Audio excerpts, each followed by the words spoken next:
ইসলামী ছাত্র শিবির এটি ইনসাফপূর্ণ, একটি ইনসাফ ভিত্তিক ন্যায়সঙ্গত সমাজ তৈরি করার জন্য আগামী যদি 100 বছরের পৃথিবী টিকে থাকে, তাহলে ইসলামী ছাত্র শিবির 100 বছর আল্লাহ রাব্বুল আলামিনের গোলাম হিসাবে পৃথিবীতে মানুষকে ইসলামের দাওয়াত দেবে ইনশাআল্লাহ। প্রয়োজনে আপনারা দেখে থাকবেন, শুধু রাজশাহী ইউনিভার্সিটি না, এই ইসলামের চট্টগ্রাম বিশ্ববিদ্যালয়ে মামুন হোসেন ভাই, যিনি হল শাখা সেক্রেটারি দায়িত্ব পালন করেছিলেন, শাহমানুদ হলে প্রথম বর্ষের শিক্ষার্থী কামরুল হাসান ভাই, যিনি মসজিদে নামাজ পড়েছে এবং পকেটে শিবিরের ডায়েরি ছিল, নামাজ পড়ার কারণে এবং শিবিরের ডায়েরি রাখার কারণে তাকে রাতভর হলে বেধড়ক পিটিয়ে ভাই। রাজশাহী বিশ্ববিদ্যালয়ে রাসেল আলম দুরন্ত ভাই, সবার সামনে পুলিশ দাঁড়িয়ে আছে, শিক্ষকরা দাঁড়িয়ে আছে, ছাত্ররা দেখছে, সবার সামনে চাপাতি রামদা দিয়ে কেটে তার পাকে বিচ্ছিন্ন করে ফেলে এবং তার মৃত্যু নিশ্চিত করতে সেখানে পরপর তার 4টি গুলো ছড়ে জড়িত ছিল, এতে কাউকে গ্রেফতার করা হয় না।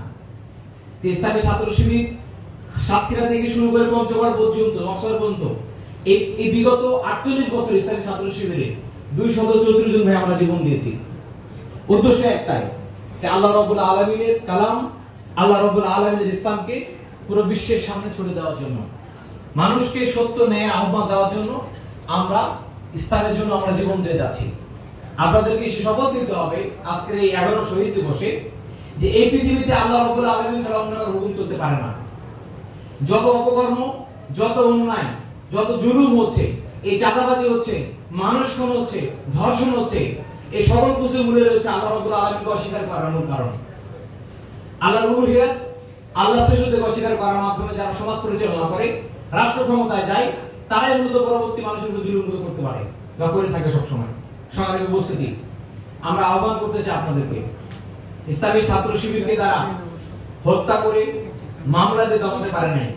বিগত আওয়ামী লীগের 15 বছরে আমাদের নামে 20,000 অধিক মামলা দেওয়া হয়েছিল।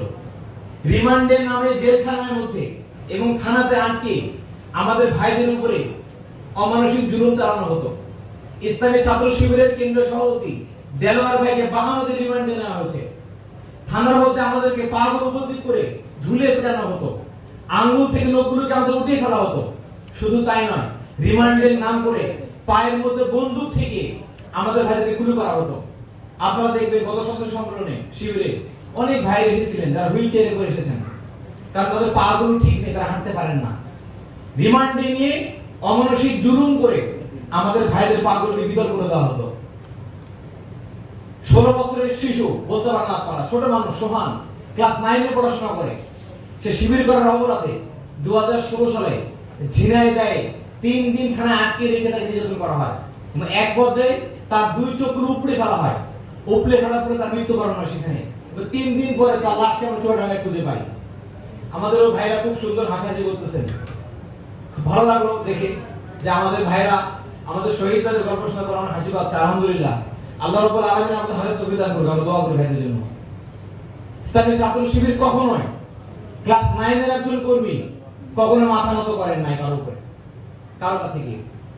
সোহানের মতো করে চট্টগ্রাম বিশ্ববিদ্যালয়ের পাশে আবাসিক এলাকায় আমাদের আরেকজন যুবক ছিল, 17 বছর তিনি জীবন দিয়েছেন।